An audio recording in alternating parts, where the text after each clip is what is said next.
Interesting topic ಹೇಳ್ತೀನಿ ನೋಡಿ. ಇವತ್ತು 9-10ನೇ ಶತಮಾನಕ್ಕೂ ಮುಂಚೆ ಕರ್ನಾಟಕ ಸೇರಿದಂತೆ ಇಡೀ ದಕ್ಷಿಣ ಭಾರತದಲ್ಲಿ ಒಂದೇ ಒಂದು ರಾಮನ, ಕೃಷ್ಣನ, ಆಂಜನೇಯನ ದೇವಸ್ಥಾನ ಇದ್ದ ದಾಖಲೆ ನಮಗೆ ಸಿಗೋದಿಲ್ಲ.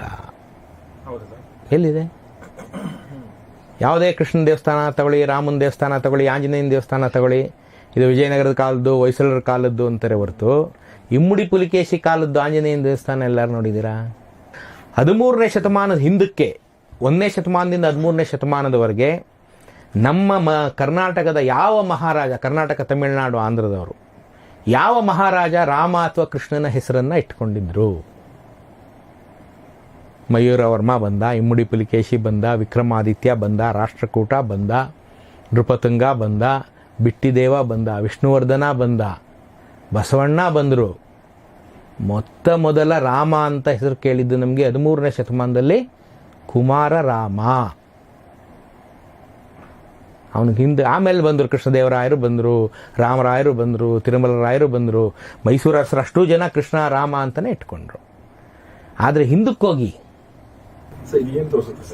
ಏನು ತೋರಿಸುತ್ತೆ ಅಂತಂದರೆ, ವೈಷ್ಣವ ಸಂಪ್ರದಾಯ ಬರೋವರೆಗೂ ದಕ್ಷಿಣ ಭಾರತಕ್ಕೆ ರಾಮರ, ಕೃಷ್ಣರ, ಆಂಜನೇಯರ ಪ್ರವೇಶ ಇರಲಿಲ್ಲ. ಇಲ್ಲೆಲ್ಲ ಇದ್ದಿದ್ದು ಈಶ್ವರನೊಬ್ಬನೇ.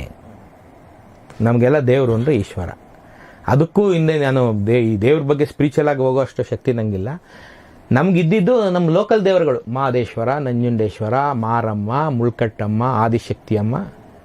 ಗ್ರಾಮ ದೇವತೆಗಳು ನಮಗೆ ಪ್ರಮುಖ. ಇವತ್ತು ನೀವು ಅಬ್ಸರ್ವ್ ಮಾಡಿ, ಕರ್ನಾಟಕದ ಯಾವುದೇ ಹಳ್ಳಿ, ಯಾವುದೇ ಊರಿಗೆ ಹೋಗಿ ನೀವು ಬೇಕಾದ್ರೆ ಎಲ್ಲಿಗೆ ಬೇಕಾದ್ರೆ ಅವ್ರು ಹೋಗದೆ ಬಿಟ್ಬಿಡ್ತಾರೆ. ಮನೆ ದೇವ್ರ ಹಬ್ಬ, ಗ್ರಾಮ ದೇವ್ರ ಹಬ್ಬ ಅಂದರೆ ಅವನು ಲಂಡನ್ನಲ್ಲಿ ಇರಲಿ, ಬಂದು ಅವನು ಗ್ರಾಮ ದೇವ್ರ ಪೂಜೆ ಮಾಡೇ ಮಾಡ್ತಾನೆ. ಅವನು ಮಾಡಲೇಬೇಕು. ಅವನು ಇವತ್ತಿಗೂ ನಮ್ಮಲ್ಲಿ ಆ ಭಕ್ತಿನ ಉಳಿಸ್ಕೊಂಡಿದ್ದೀವಿ. ಯಾಕೆ ಹೇಳಿ? ಅದು ನಮ್ಮ ಮೂಲ ದೇವರು. ಮಾರಮ್ಮ ನಮ್ಮ ಮೂರು ದೇವರು ಅಂತಂದರೆ, ನಾವು ಈ ಪ್ರಪಂಚದ ಭೂಗೋಳದಲ್ಲಿ ಅಂಟಾರ್ಟಿಕಾದಲ್ಲಿ ಕೂತಿರಲಿ, ಅವತ್ತಿಗೆ ನಾವು ಅಲ್ಲಿಂದನೇ ಕೈ ಮುಗಿತೀವಿ ಮಾರಮ್ಮನಿಗೆ ಹೊರತು ಅದನ್ನು ನಾವು ತಪ್ಪಿಸಲ್ಲ. ಅದು ನಮ್ಮ ಮೂಲ ದೇವರಾಗಿತ್ತು. ಈಗಿನ ಬಂದ ದೇವರುಗಳೆಲ್ಲ ಆಮೇಲೆ ಬಂದಂಥವು. ವೈಷ್ಣವ ಸಂಪ್ರದಾಯ ಇಲ್ಲಿ ಬಂದಂಥ ಕಾಲಕ್ಕೆ ಬಂದಂಥವು. ಹೀಗಾಗಿ ಆ ಕಡೆಯಿಂದ ಬಂದಾಗ ಇವನ್ನೆಲ್ಲ ನಾವು ಹೊತ್ಕೊಂಡ್ಬಂದು, ನೀರು ಆ ಕಡೆಯಿಂದ ಹರ್ಕೊಂಬಂದಾಗ ಇದನ್ನೆಲ್ಲ ಹೊತ್ಕೊಂಡ್ಬಂತು. ನಾನು ಕಡಾಖಂಡಿತವಾಗಿ ನಾನು ಹೇಳ್ತಾ ಇಲ್ಲ.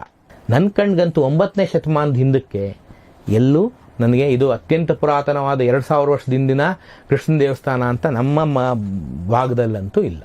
ರಾಮಾನುಜಾಚಾರ್ಯರ ಎಂಟ್ರಿಯಿಂದ ಇದೆಲ್ಲ ಬಂತು ಅಂತ ನನ್ನ ಒಂದು ಚಿಕ್ಕವನಾದ ನನ್ನ ಅನಿಸಿಕೆಯನ್ನು ಹೇಳಬಲ್ಲೆ.